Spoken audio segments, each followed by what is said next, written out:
توی نرم افزار نومد راحت‌ترین راه برای ساختن شاخ استفاده از تیوبه. قبل از هر چیزی هم تیوب رو ریست بکنین که خیلی راحت بشه از طریق مسیر شکل ساخت. تا قبل از ولیدیت کردن شکلتون به نوار ابزار دسترسی دارید.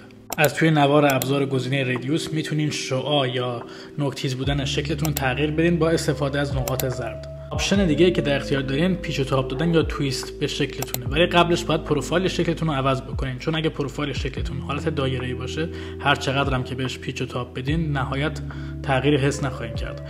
پروفایل از توی اونجا تغییر میدیم، بعدش میریم توی تویست و روش کلیک میکنیم. هر چند بار که کلیک بکنید نقاط بنفش مختلفی بهتون داده میشه.